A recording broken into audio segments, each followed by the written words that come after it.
everybody, welcome back to another episode of 5 Minute Gaming News, the show that may or may not be 5 minutes. Today in the news, this one is from old people out there.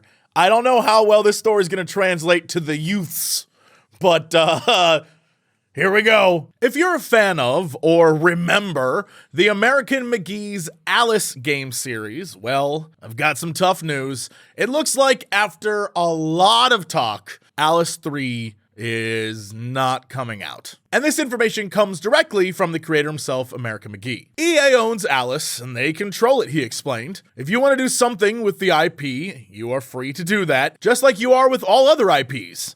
But you get into trouble when you start trying to sell the stuff you create. Additional questions on this stuff should be directed at EA. I really want some space from Alice and questions related to it. He later told fans that you do have a choice in the matter, though.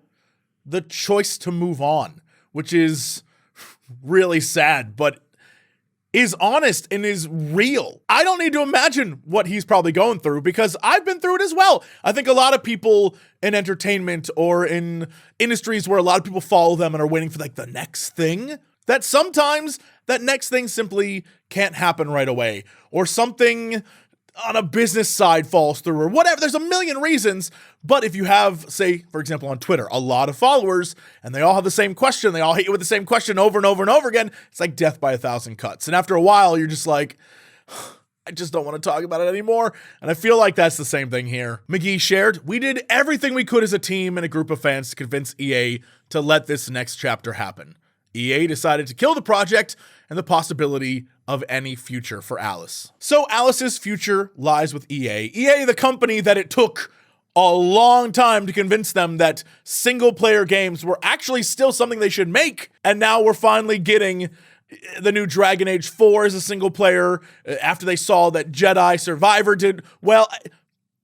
They are stubborn. They're a stubborn company. So direct all your questions towards them. Speaking of stubborn companies, Nintendo and their relationship to the modding community. The current kerfluffle all began with YouTuber Point Crow's Breath of the Wild multiplayer mod, which has been in development since 2021 and went public on April 4th. According to Games Radar, as of April 12th, links to the mod have been removed. I have taken down the mods in this Discord as I am currently in talks with Nintendo, Point Crow explains. All I can share right now, please no speculation, and understand that I will update you as much as I can. Point Crow went on to explain later in the video what we kind of already knew, that Nintendo is going on a mod stopping spree. They're taking down not only the mods, but videos and various highlights and install processes and whatever.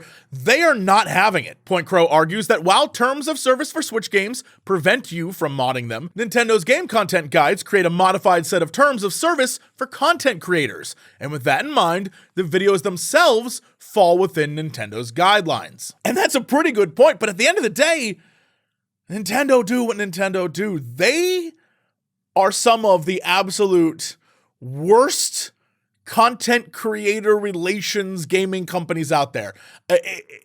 Ask anyone. Nintendo does not play games. Nintendo hunts down videos that they deem inappropriate.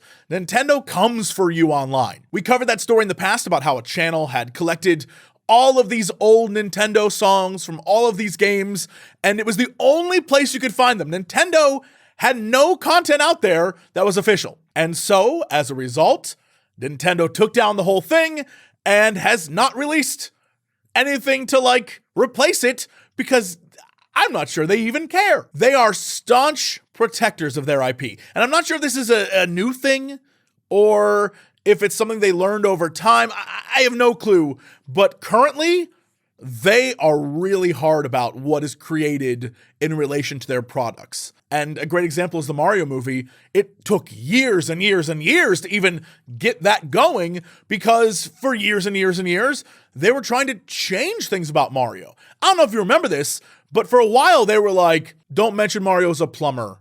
Don't mention they're from Brooklyn, right? They were trying to universalize them. I don't know what they were trying to do. And then the movie came out and it's like, no, they're Italian plumber. Like, it's very strange what they're doing. And I wonder what the back and forth with that was. This is all I'll say.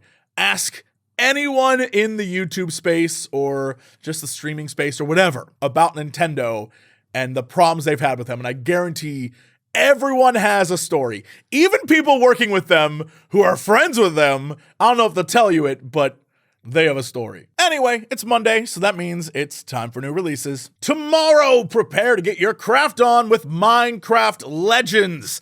In this action strategy spinoff, it's up to you to defeat the piglins and protect the cuboid overworld. Players will carefully craft attacks and defenses for massive battles within the world of Minecraft.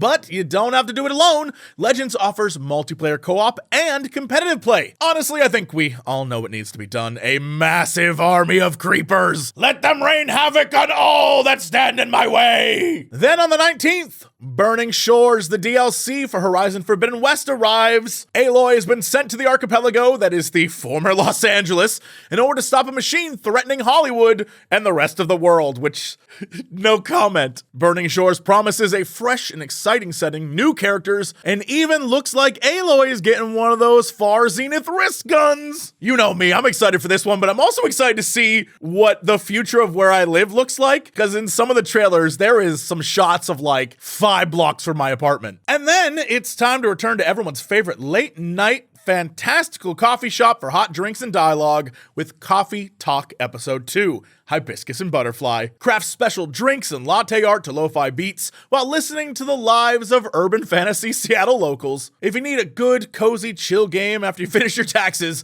trust me, this is definitely one you should pick up on the 20th. And then, finally, this Friday, Dead Island 2 releases. Yes, I honestly can't believe I'm saying that. After almost 10 years and several development studios later, we're finally returning to the zombie-filled world of Dead Island. You and a group of survivors find yourself stranded in LA? Damn, LA is going through it. Zombie-ridden streets and all. It's up to you and your recently discovered immunity to carve a path through the abandoned city and get your friends out alive.